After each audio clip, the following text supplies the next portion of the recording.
애틀랜타 라디오 코리아 4월 4일 목요일 오늘의 한 뉴스입니다.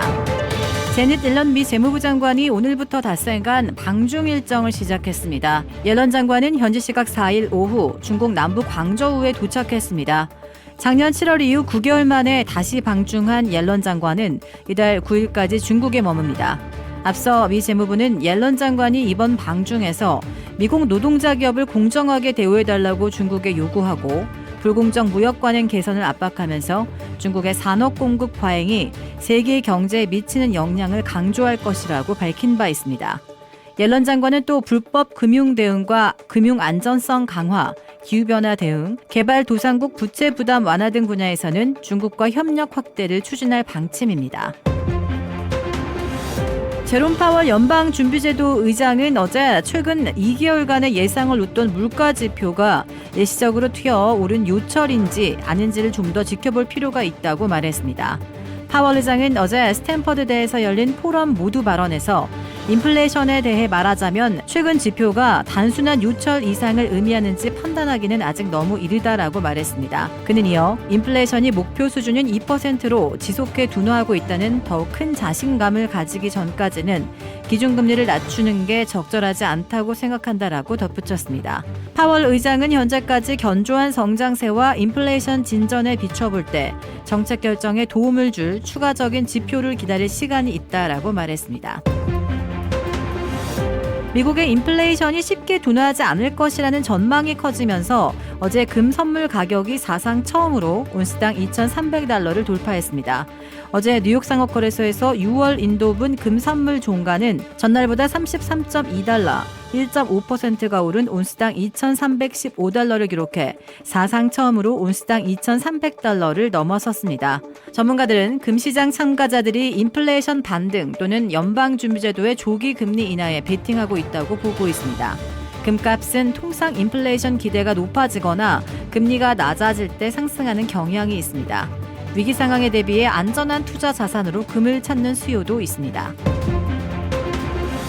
애틀랜타가 미 전역에서 비즈니스를 시작하기 가장 좋은 도시로 선정되었습니다. 최근 홈베이의 2024 미국에서 가장 창업하기 좋은 도시 조사에 따르면 애틀랜타가 비즈니스 성장세, 풍부한 인재풀, 낮은 창업 비용 면에서 높은 평가를 얻으며 1위에 선정됐습니다. 2022년에 발표된 조사 결과에 비해 4단계나 상승한 순위입니다. 한편 창업하기 좋은 도시 2위로는 플로리다주의 마이애미가 꼽혔으며 마이애미는 지난 5년간 통계에서 1위를 차지했었습니다. 3위는 플로리다주의 올랜도, 4위는 플로리다주의 템파, 5위는 텍사스주 오스틴이 차지하며 주로 동남부 지역이 최상위권에 올랐습니다. SK하이닉스가 5조 2천억 원을 투자해 인디애나주의 차세대 고대역폭 메모리 HBM 생산기지를 짓습니다. 2028년 하반기 양산이 목표로 SK하이닉스가 인공지능 반도체 핵심인 HBM의 생산 공장을 해외에 짓는 것은 이번이 처음입니다. 이번 투자로 SK하이닉스는 인디애나 주 정부로부터 최대 9,200억 원 규모의 인센티브를 받을 전망입니다. 각종 사업 분야에서 챗GPT 등 생성형 인공지능 AI의 활용 역량이 중요해지면서 미국의 주요 경영대학원들이 경영학 석사 MBA 과정에서 AI 교육을 추가하고 있습니다.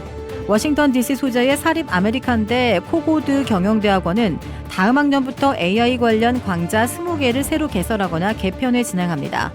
새로 추가되는 AI 광자에는 대량의 글자 데이터에서 정보를 추출하는 텍스트 마이닝과 데이터를 활용한 예측 분석 기법, 챗GPT를 활용한 협상 기술 교육 등이 포함되었습니다. 또 인사관리에서 AI 활용과 AI를 기반으로 한 새로운 비즈니스 모델과 엔터테인먼트 산업에 대한 광자도 추가됩니다. 이를 위해 대학원 교수들도 이번 주부터 AI 교육 플랜에 들어갔다고 미 언론들은 전했습니다. 1990년 이후 30년 동안 설사와 호흡기 감염, 뇌졸중, 허혈성 심장질환 등 주요 질환에 의한 사망이 감소하면서 전 세계 기대 수명이 평균 6.2년 증가한 것으로 나타났습니다. 그러나 지난 2020년 코로나19 대유행 발생으로 많은 지역에서 기대 수명 증가 추세가 둔화했으며 코로나19는 2021년 인구 10만 명당 94명의 사망률로 허혈성 심장질환 10만 명당 사망률 108.7명에 이어 주요 사망 원인 2위에 올랐습니다. 필리핀 세부에서 한국인 무장 강도들이 한국인 집을 털다가 현지 경찰과 총격전을 벌인 끝 한국인 강도 1명이 사망했습니다.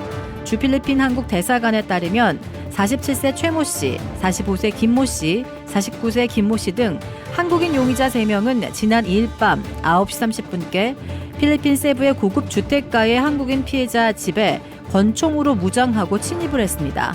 이들은 피해자를 총으로 위협해 귀금속 2,500만 필리핀 페소, 한화 약 6억 원, 현금 20만 필리핀 페소, 한화 약 478만 원을 강탈했습니다.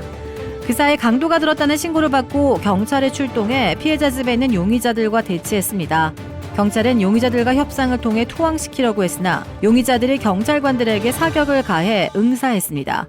이 과정에서 최 씨가 사망했으며 경찰관 1명이 여러 곳에 총상을 입고 인근 병원으로 옮겨졌으나 중태로 알려졌습니다. 경찰은 나머지 용의자 2명을 체포해 경찰서 유치장에 수감하고 이들이 빼앗은 재물과 권총 등을 압수했습니다. 경찰은 용의자들의 배경, 피해자와의 관계, 범행 동기 등을 조사 중입니다. 한국재외동포청이 지난 3일 화상 설명회를 개최하고 올해부터 각 지역별 재외동포를 대상으로 찾아가는 통합 민원 서비스를 제공할 계획이라고 밝혔습니다. 재외동포청은 현재 365 민원 콜센터에서 5개 국어의 언어로 카카오톡 상담과 전화 상담을 받을 수 있도록 민원 서비스 절차를 간편화해 나가고 있으며 특히 올해부터는 화상으로 찾아가는 통합 민원 서비스를 상시 제공할 계획입니다. 또한 동포청 측이 직접 재외 공간을 방문해 대면으로 찾아가는 통합 민원 서비스를 지원하는 등 다양한 업무를 개선해 나갈 것이라고 밝혔습니다. 주택 구매뿐만 아니라 커머셜, 웨어하우스, 비즈니스 건물까지 부동산계의 큰손 이중한 부동산. 크레딧 카드 빚 최대 80%까지 탕감. 크레딧은 지켜드리고 빚은 줄여드리는 O3 컨설팅이 오늘의 한 뉴스를 후원합니다. 이상 애틀란타 라디오 코리아 4월 4일 목요일 오늘의 한 뉴스의 고지선이었습니다.